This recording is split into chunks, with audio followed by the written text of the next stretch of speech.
I'm a whole different person than I was. I met my two brothers who had died when they were babies. Each person had their own specific angel. I met Jesus. He was beautiful. God, on the other hand, looked completely different. No matter how tiny we might be in the vastness of all that he has created, the universes, the multi-universes, the heavens, the highest heavens. He is beyond all of that. God is real, heaven is real, Jesus is real.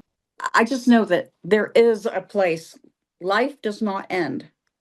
When we stop breathing here, we just go from one plane to another. The A.J. Parr Spiritual Journalist Podcast. I am here with Sharon Milliman, and she has had 4 near-death experiences throughout her life. Hi, thank you for having me again. So can you begin telling us about your first 2 experiences, please? Okay, the first experience happened when I was 13. I was taking swimming lessons, and the instructor threw me in when I couldn't, in the 10-foot section of the pool. He wanted me to dive headfirst like this, and I couldn't do it. And he told me, you will do this dive or I will throw you in. And the next thing I know is he picked me up around the waist and threw me in the water.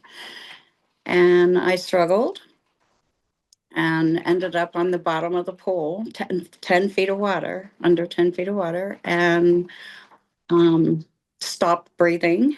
And my spirit left my body and was hovering over top of me. So I could see myself on the bottom of the pool, and I could see everything that was going on around the pool.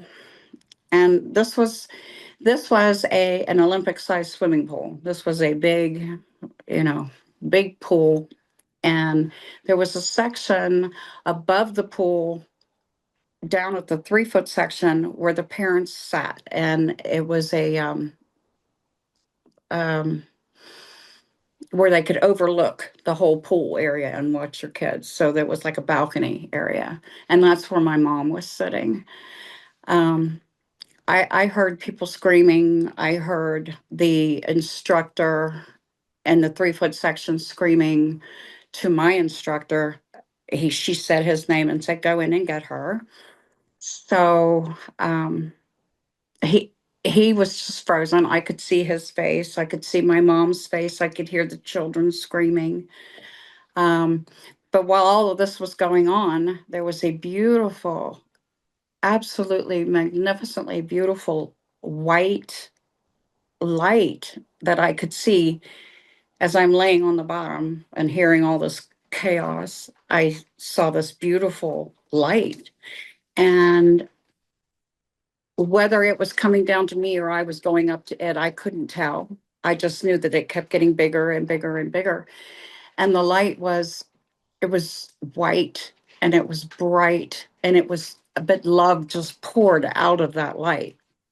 And I felt so comfortable and cocooned, and I wasn't scared, and I felt no pain. And it was almost like being wrapped up in a blanket. I felt safe, and I wanted to go to this light. I wanted to be in this light. And then I heard what sounded like a door clanging shut, a metal door, and it kind of echoed. And I was immediately slammed back into my body. And what had happened was it was a lifeguard who was teaching the middle-aged kids in like the 4 and 5 foot section of the pool. He jumped in and was pulling me out and doing CPR and helping me to breathe again. And then finally the medics arrived and said I was going to be okay. And I wasn't about to go to the hospital. I was like, nope, I'm going home. I was terrified. I did not know what that light was. I didn't know how to talk about what happened, what I saw, how I felt, the different perspectives and seeing and hearing everything and seeing my mom's face and how terrified she was watching me die. And we never really talked about it. So I had no idea at the age of 13 what that was. did you ever think about it and try to I find did. out what it was? I did.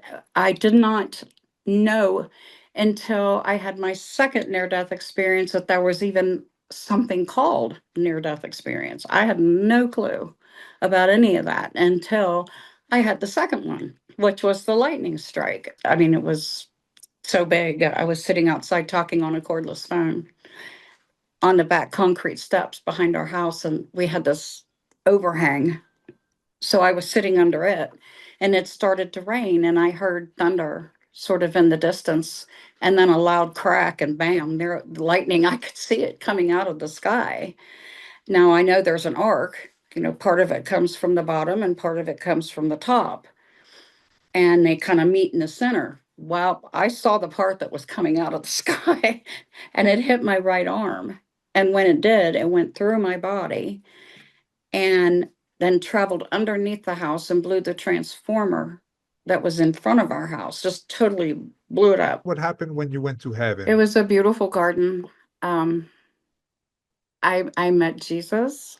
I met my two brothers who had died when they were babies, and they were beautiful, fully grown men. They looked just like my dad when my dad was young. And then I met Jesus, and he told me that he loved me, not to be afraid, and that was my clue that I was coming back, but I didn't catch on. And then he led me to this beautiful wooded glen, and I sat and talked with God, and I saw angels, and they did not have wings. Um, it was just like I saw the beautiful, glorious city, and there was a golden wall that went around this glorious city. So I'm going through the garden, and I'm seeing all these different landmarks. There was a field stone wall that had roses growing up and over it, and so I'm walking through the garden, and I'm seeing buildings, marble buildings with architecture and the archways and columns and intricate designs carved into the marble. I saw the different buildings, and I knew what they were used for. The healing pools of water. I saw a stream going over the rocks, and it sparkled like a billion diamonds. It was just magnificent. It was so beautiful, and the love there was so pure. And so love and acceptance, and just it was huge. But then when I had my third near-death experience, I ended up going back to the same place. How did this happen? I mean, did you have another accident or what? Can you begin from the start, please? Okay, it happened November of 2016, and I had a bowel obstruction and had to have emergency surgery. And while I was in surgery, I had aspirated on the breathing tube, and that's when it happened. You suffocated or Yeah. something? Okay. From what the nurses told me, it was anesthesia usually makes me sick. So apparently I threw up when and it went into my lungs, and I came out of the surgery with double pneumonia. Oh, And I couldn't understand why everybody was running around bringing me antibiotics and worrying and whispering and everything else, because I felt great. I had just been to heaven, and I felt wonderful. I didn't know what's going on here, And that's when the nurses told me, well, you aspirated and now you have pneumonia. But while I was there, well, during the surgery, I left my body. When I aspirated, I left my body, and I'm hovering over top of the operating table while they're doing their thing. And I saw that they had powder blue hats, powder blue gloves, and a powder blue, you know, cover, whatever robe or whatever they were wearing. And their hands were inside of me, and I saw the blood, the wet blood on the blue gloves, and I was like, oh, no, no, no. So the next thing I know, instead of just hovering over me, go to the corner. Um, I could still see what they were doing, but it's like I was sitting in a chair in the corner of the room, up in the ceiling, and I was looking down, and I was like, I can still see this, and I don't want to see this. So then there was this, like, I want to say it looked like an upside down whirlpool, but instead of going down this way, it was going up this way. And it was just sort of sparkly and rainbow colored, and it was just beautiful. And I thought, okay, I'm gonna check this out. I don't want to see this other. So I went right up through there. And it was like going that quick, and I was in heaven again.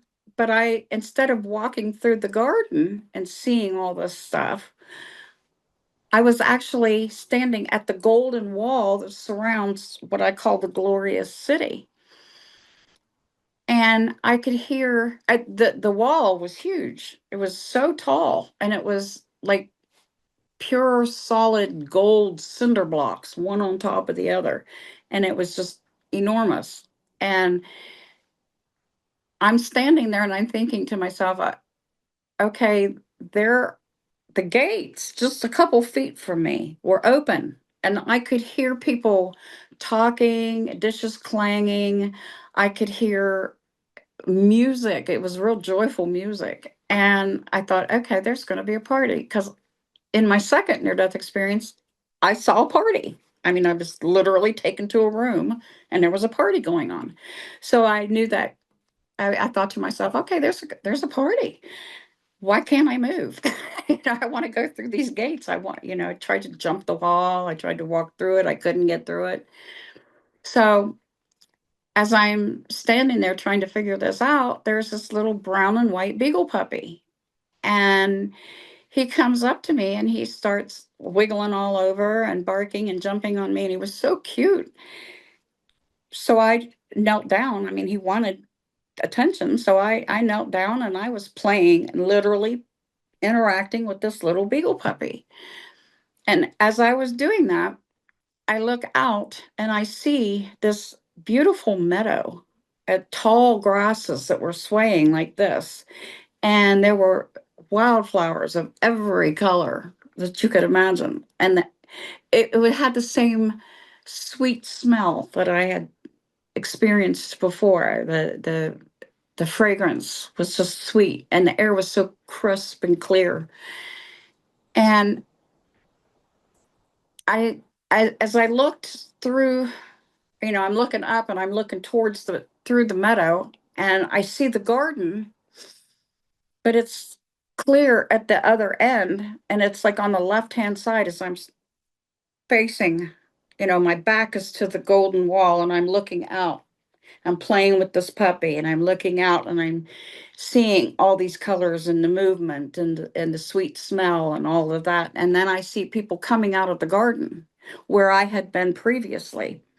But what I did notice this time was that field stone wall that had the pink roses growing up and over it. It was sort of between where I was, at the wall and the garden. So it was sort of halfway between the two places. And it was on the right-hand side. And I noticed it. And I was like, oh, that's so cool. It's still there. And that particular thing touched my heart.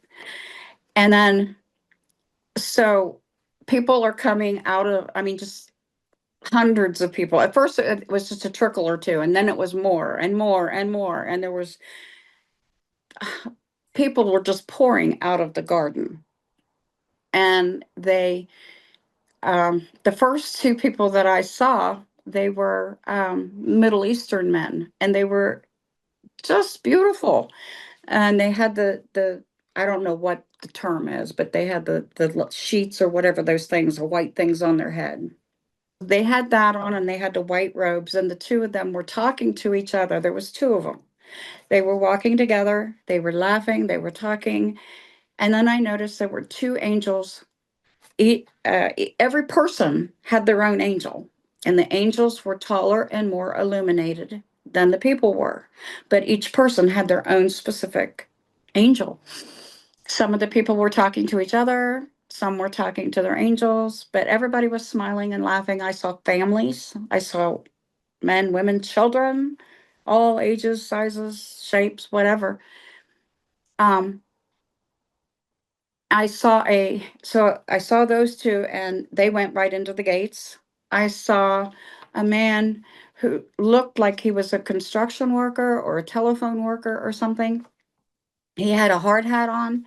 He had jeans on. He had a tool vest, and he had his tools tucked down in his vest. And he walked past me, and I smiled at him, and he smiled back, but then he just went right on into the gates.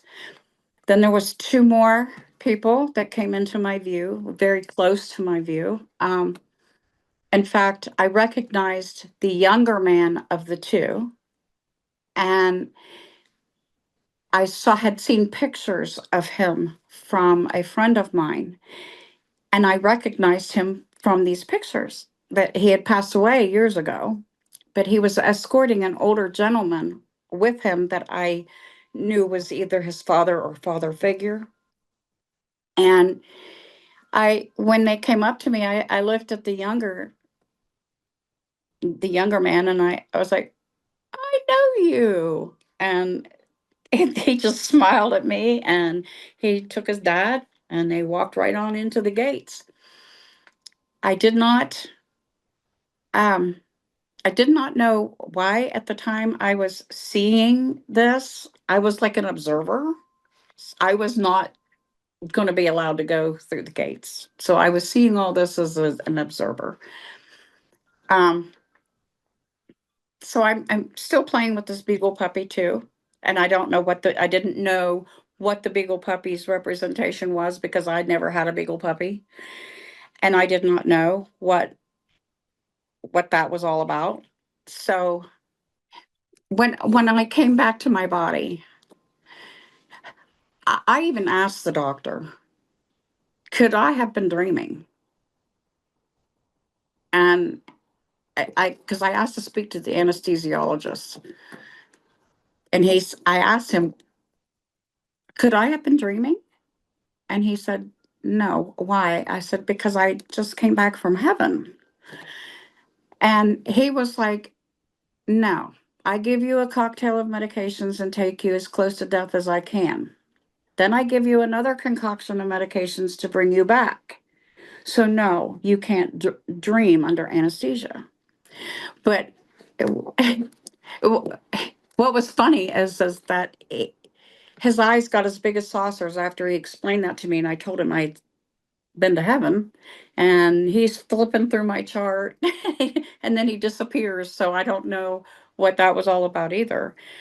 Um, I talked to my surgeon about it too. Because he came about 3 o'clock in the morning and asked me, he was whispering and he said, what happened? I said, I was in heaven and now I'm sick with pneumonia. I don't know. That's what I said to him. And he was like, oh my goodness. He didn't quite know what to say to me either about the heaven experience, but I told him. But later, when I had gotten back to my body and I was well enough to go to a room, um, I picked up my phone and I had a message from a joint friend of mine and the mother of the young man that I saw in heaven. And I was told that this woman's husband had passed away that day while I was in surgery. And I wrote back and I said, I know, because I saw her son, and he was with his dad and they went through the gates and they're fine. So my daughter had come to see me that evening at the hospital, and I told her the experience and I told her about the puppy. And she said to me, Mom, we had to call the police on a neighbor of ours who was beating his beagle puppy to death, and the police had arrested him. And I was like, okay, that explains the beagle. I want to tell you that our pets go to heaven. The puppy was just fine. He was so happy and roly-poly and so cute. So on both of those things that I saw, the man and the younger man and the dog were validated once I came back from my experience and I was able to verbalize what happened. People validated for me, yes, that did happen.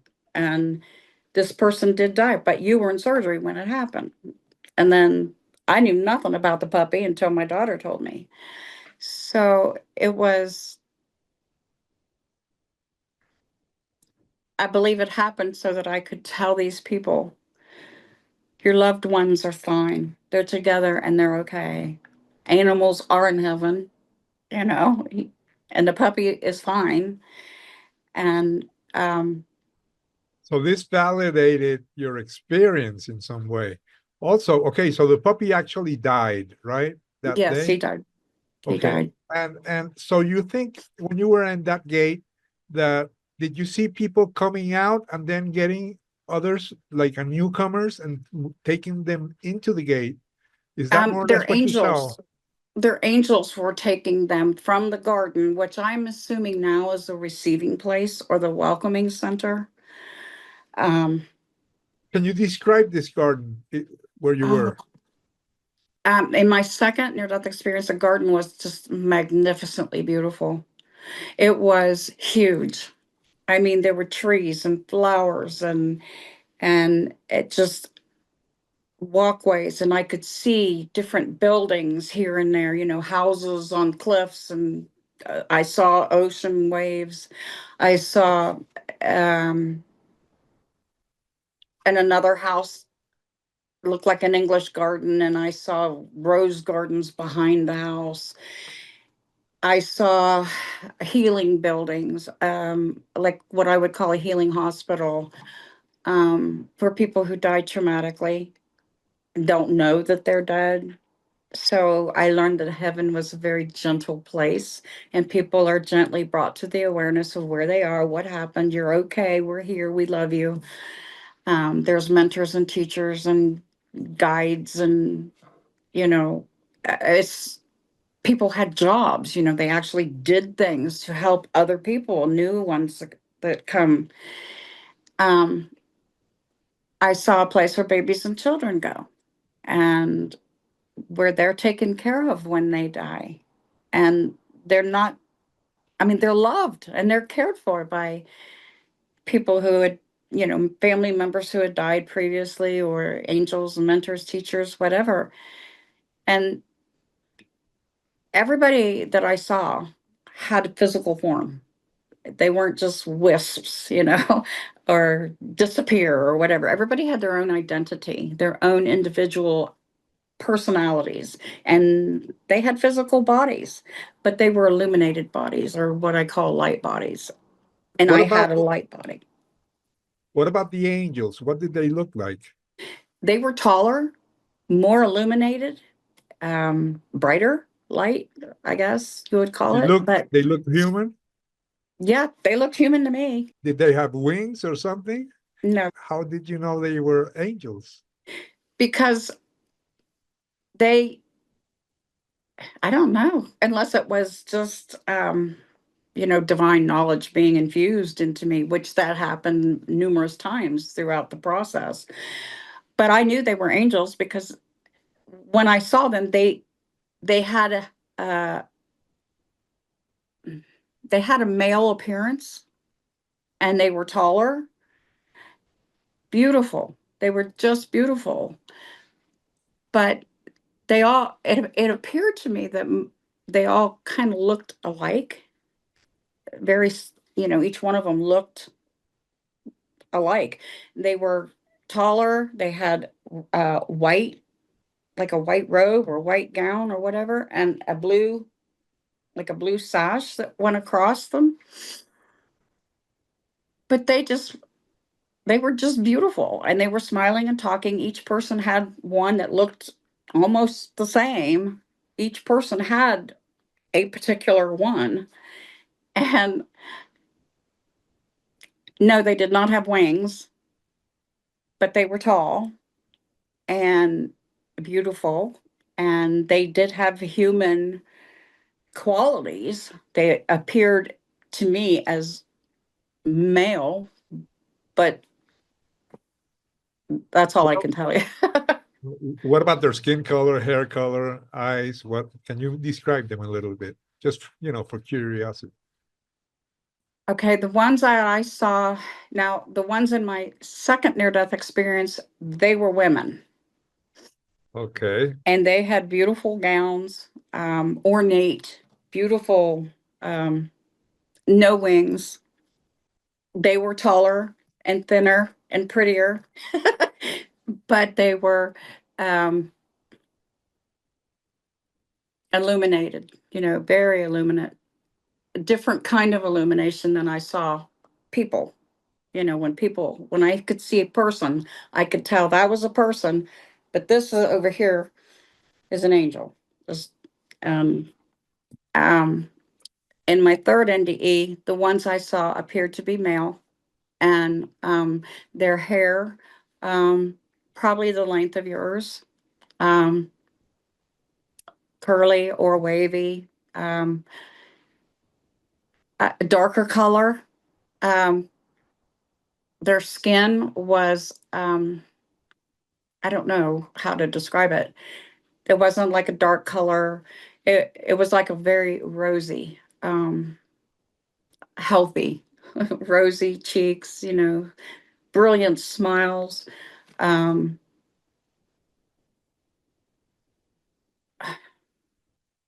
that that's about all I can tell you. I mean, I didn't look in their eyes, so I couldn't see what their eye colors were.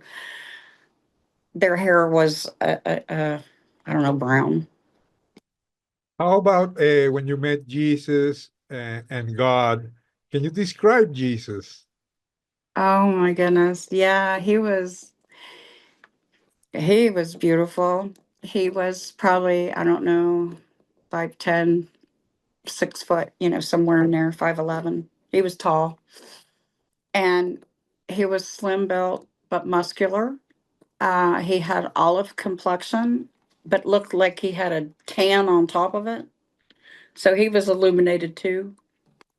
He had very long, uh, dark, wavy hair, long, long, close cut beard, but his hair also looked like it had sort of maybe a golden highlight to it or something, like sunshine was kissed by the sun. And he had beautiful brown eyes. And um, he had a close cut beard. When he smiled, he had the dimples when he smiled.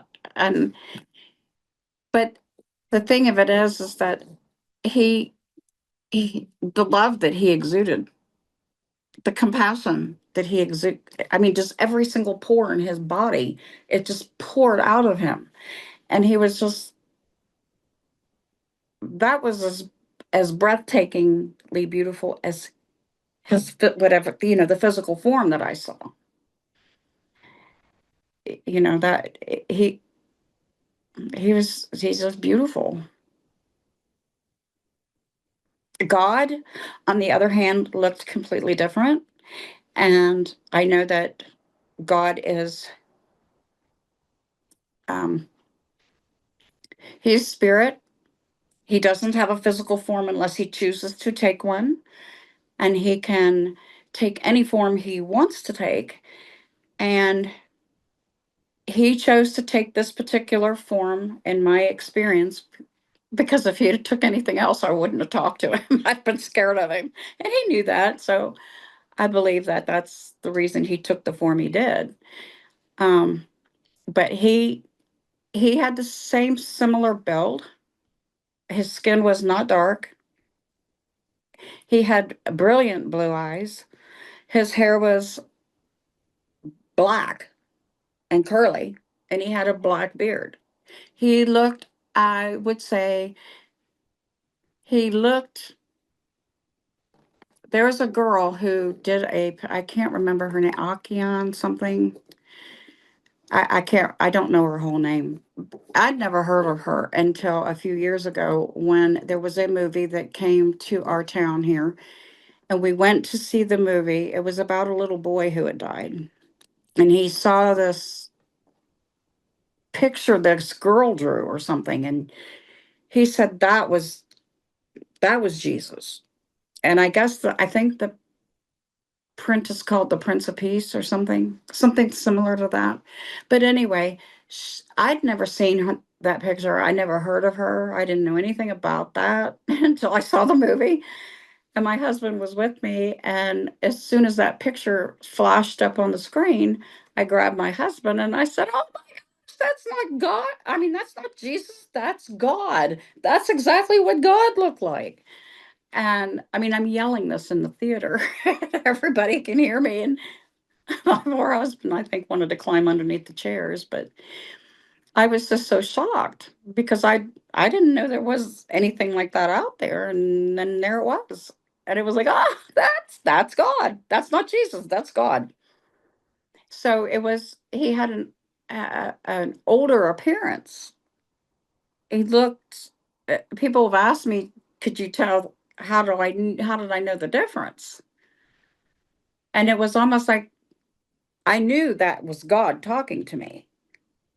And he appeared to me in a way that I would feel comfortable and I would understand that that's who he was. He was different than Jesus, but Jesus was an extension of him, or like a father. Your son is an extension of you. Looks like you, acts like you, whatever. So that's sort of how I explain it to people, how I understood it. And I didn't burn up and die, as it says in the Bible, because I was already dead. And God wanted me to see him that way, so that he could talk to me. And I saw him as God, a loving father, not as God, an old person in the sky with a black book saying, "You did that wrong, you're burning. You did that wrong, you're burning. Bye." That's not the God I met, because this God was so loving and so compassionate and so amazing that we were able to have a very detailed, deep conversation. What did you learn from him? Well, first of all, he loves every single one of us as if we were the only thing he ever created. And he loves us so much that we are on the divine mind of God 24/7, every single second of every single day, every single breath we take. It's because he thinks about you that way. He thinks about me that way. And the next person that way, and this person over here that way. I mean, and I learned that no matter what it is I'm looking at, no matter who it is I'm looking at, he made that person, he is in that person or in that creation, that tree, that flower, that bird, whatever. He's in that. So when I'm seeing that, I am seeing him. And it was, it blew my mind. I mean, I've always been a real spiritual. Even as a child, I was very spiritual, and nature was very spiritual to me. I could, revel in the beauty of a wheat field or a rainbow or whatever. But when I had my experience and he was telling me, I'm in all of these things. I created all of these things. I am in all of these things. And so when you're seeing this, you're seeing me. And then he asked me what did I see when I looked in the mirror? And this world had beat me up my whole life. It really, really had taken a toll on me. And So my initial response was, I don't see much in that mirror. But I knew that was not what you say to God, the creator of everything that exists. So I had to give him a respectful answer. And I said, well, you made me, you're in me.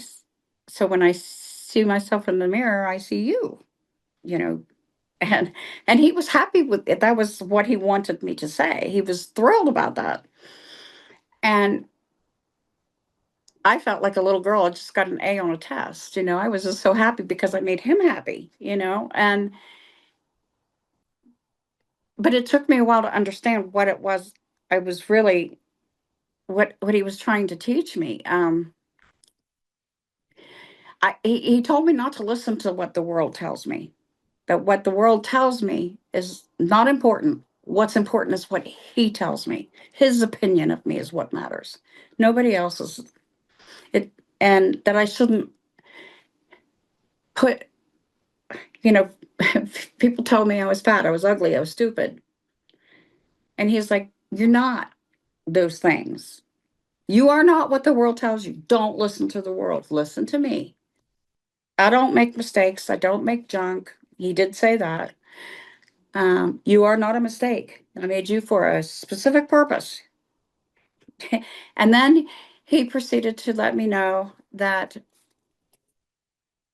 no matter how tiny we might be in the vastness of all that he has created, the universes, the multi-universes, the heavens, the highest heavens, he is beyond all of that. He is bigger than all of that. And no matter how tiny we humans might be in the vastness of all of that, we are so intricately important to every single thing he's created. And if you weren't here, his creation changes. If I was suddenly not here, his creation would change and be something else. If so, we are here and we are supposed to be here and we are loved beyond measure, beyond words. And we're here because that's what he wants. He put us here. After this, you even had another near-death experience. Can you I tell us about did. it? And that happened a year later, in December of 2017. I had a seizure the day before, and they kept me in the hospital overnight in an observation unit. And it was like 8 something in the morning, and they had brought me medication, and I had an adverse reaction to the medicine, and I stopped breathing. I had something called acute respiratory acidosis or hypoventilation, which means I just stopped breathing from the medication. Um, and I remember I I was tired. When you have seizures, you get tired. And so I was tired and I climbed in my bed and was laying on my side and went to sleep. And then the next thing I know, I'm it felt like I had come out of my body and I was going up, up, up, three ups, like a helium balloon is what I felt like. And I was just floating up, up, up. And I went to a place that used to frighten me. I'd heard about it. I did not experience it until that time. And what I, it was called the void. And it was where I went, it was black, but I was wrapped in this soft, velvety black blanket. And it was a cocoon like thing. And I felt safe and protected and warm. And I knew there were other souls around me. I could feel them. I could see them, but not with my eyes. You know what I mean? It was like I could sense they were around, but I wasn't concerned about what they were dealing with. I liked where I was at in that little soft, warm blanket. And when you look through fabric, you're holding a light and you look through fabric, there's lots of little holes, and you see kind of like the screen behind you. You see the dark and you have the little lights. Well, that's what I saw. And I thought, okay, stars, planets, that's cool. But I like it better in the blanket. I like it better dark and warm. So I wasn't concerned about that. Um, then what I noticed was that when God first appeared to me in my second experience, he appeared to me as a formless, loving presence. Huge, humongous. That presence was there again. And he had the same, even though I couldn't see him visually, I could still see him. He said, let's think about this. Let's not be hasty. And he held me in his hands. I was at a place where I had to make a decision whether I was going to stay or go. And I learned that the void is the birthplace, like a womb, the womb of creation. It's the beginning. And it's not a place to be feared. You don't have to be afraid of it. So that's what the void is. And I was not afraid. And I took my time and thought about it. And I guess my soul and God decided it was not my time. And I was sent back. And as soon as I made that decision, I was back in my room. And I opened my eyes and the light was so bright, it about blew my head up. And I saw my husband standing in the corner of the hospital room at the doorway. And he had this horrified look on his face. And the doctor was screaming at me and the nurses were screaming at me. And I had this thing on my mouth, oxygen, a non-breather oxygen mask is what it says on my medical records. I was on an observation unit. So that's where they keep you for 24 hours and they watch you. And that's what they were doing. Tell me about the after effects. What did you gain from these experiences? And what is your conclusion regarding that? Did they change you in any way? What do you think? Absolutely. I mean, I'm a whole different person than I was, even though I was very, very spiritual, not so much religious, but I knew who God was. I knew who Jesus was when I was 4. I remember, I didn't, it was, you know, but I was, it just strengthened my belief that God is real and we may not understand, what God is, but God is real, heaven is real, Jesus is real. And it's we are responsible for the things that we do in our life, but I did not experience any kind of condemnation or hell because I just didn't. And even though I had a life review in one of my near-death experiences, I still didn't feel condemned in any way. And so I think that at least in I can only speak from my experience. So there wasn't, um, God's not that evil person that certain dogmas make him out to be. He's just not. He made us out of love, and he's not going to destroy us, because he loves us. And yeah, we might have to look at our lives and feel whatever it is that we might have hurt other people or whatever, but that's momentary. How do you feel Um, about religion now? Apparently, some of the people that came out of this gate looked Eastern. Heaven is not just white European. I saw people of all colors, all traditions, all shapes, all sizes, all ages, and they were going from the garden into the gates. So heaven isn't just for one class of people. You have to be Jewish, or you have to be this, or you have to be that. It's not. I learned that God is bigger than any one religion. God isn't a religion. He isn't dogma. God is love. And I learned that there are there are many, many ways, or many ways that we can get to God. It just depends on what speaks to us personally. I don't judge people by whatever they believe. As long as it brings them closer to God, it's good, and I'm fine with it. And I will, I have had a lot of people try to talk to me about their different faiths and their beliefs, and I think that's wonderful. That's great because I can find a common thread in everything, in all of it. So there isn't just one particular, although different churches would probably burn me at the stake for If you were born several centuries back, you would have been burned at I this. know. My husband and I went to the church, and I told them everything that I have experienced, everything. And the priest, he listened, and I said, when I went in there, I said, "Don't burn me at the stake."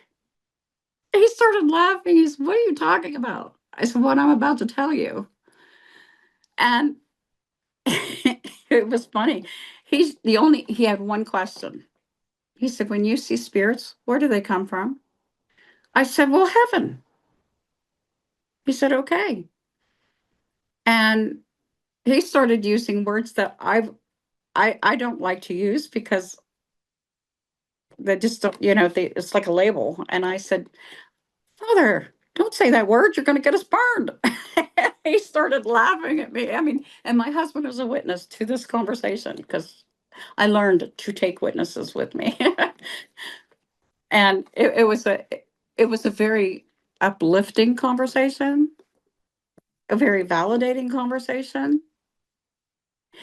And he was a priest about my age, so it wasn't like, he had some wisdom to him. He wasn't, just a young person. That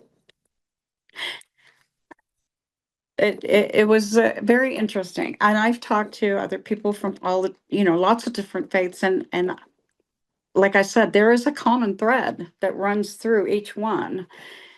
Did you receive any gifts when you came back? Some people can see spirits, or some people can.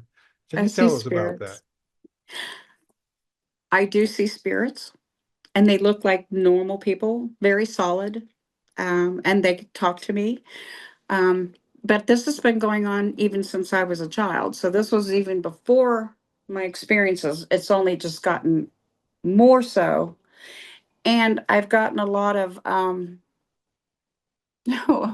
one-on-one training with God about um, literally about testing the spirits, putting boundaries, um, and that there are some that will play head games with you and appear to you and say, "I am this person," and they're not that person. And so what do you do about that? So I learned how to deal with that. Um, I've seen evil, and I've learned how to make it go away because I'm not dealing with it. It has no place around me.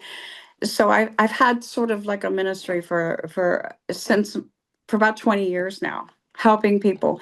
But I don't get involved in the communication. What it is they appear to me, and I say, "Okay, this is between you, God, and the living person. This is an orchestration here. I'm stepping out of it. You contact whoever, you get God to help you, and the living person will then contact me somehow. And then this person is able to talk to through me, I guess."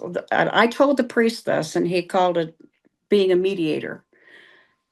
And I was like, "Okay, I can handle that." But they have to prove to me who they are, which well, not me. They have to prove to the living person they want to give the message to who they are by using evidential information. Or I don't talk to them. That's one of my boundaries. You're not going to play head games with me. Because if you think you are, then you can go to the next person that can see you, and good luck with that. I don't play it with head games with living people, and I'm not going to do it with the spirits either. But they do look solid. You also mentioned that you have had many one-on-one training sessions with God. How is this? Yes. Have you maintained communications with God? It's like in a prayer form, but I can see her. I can, yeah, I can see him. I had almost a 2 year, what I call a living life review, because I got really angry with him at one point, and I talked with someone about it because I felt that it wasn't right. I shouldn't be cussing God out. Who does that? But I was very hurt and I was very angry. And because after my second near death experience, my entire life fell apart. And that was one of the reasons why Grey Eagle was with me, to help me get through that. Um, then I was married to a very abusive person, and it was dangerously abusive. And one of the reasons he had an important message, but one of the reasons is that he was there as a protector and a guide, a protector, a mentor, a teacher. He had a lot to teach me that went very hand in hand with what God was trying to teach me too. And I remember having a 2 year. God would just literally, I could see him. He would come and sit down on the stairs next to me. Because I said, I want to know right now that my life has purpose and meaning. I want to know why all the stuff that has happened to me in my life has happened. What is the purpose? I want to know that you love me, and that that my life has some meaning to someone. And I was really, really angry. And he he wanted to teach me why, because I asked him, I said, teach me why I have the patterns of my life. Why have I drawn to me the people that I have? What is the purpose in this? And so he would spend about a half an hour with me every day for about 2 years. And he said he didn't want me to go past a certain point in my life, but he was teaching me about how our decisions, our choices, our thoughts, our words have an impact, not just on us, but like a ripple. It goes out, the waves go out. But it's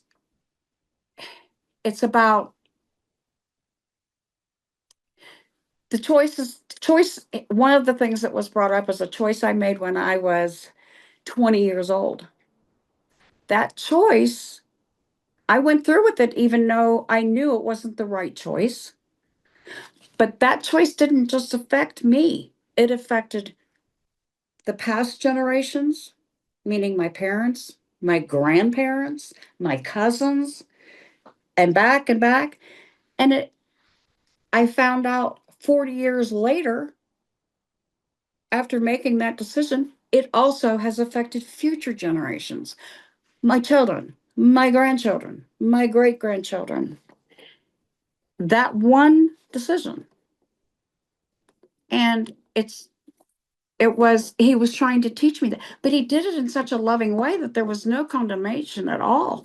It wasn't like, you made this horrible decision, now sit in it, suffer through it. It was like, no, let me teach you so that you understand, when you make these choices, when you make these decisions, there are consequences. And it's not that you're being punished, it's that there is a consequence for everything, good or bad. And so that's, yes. So he did that, and he sent other spirits to teach me too, other beings, angels, spirits, whatever. So, but yes, I've had communication with God. I've had communication with Jesus, and I have documentation to prove it. So but it's more in a conversation, more in a prayer. Um, it's not, it's because I ask for the help. I want the help. I want to learn. I want to be better. I want to love more. So if I understand certain things about myself, why things are the way they are, then I can do better. I just know that there is a place. Life does not end. When we stop breathing here, we just go from one plane to another. It's just like walking from one room in your house to another room. It's it's it's a transition. I hear a lot of people use that word, and it really is. And it's not that, and we don't just stop. We stay who we are, and where you can't take physical objects with you.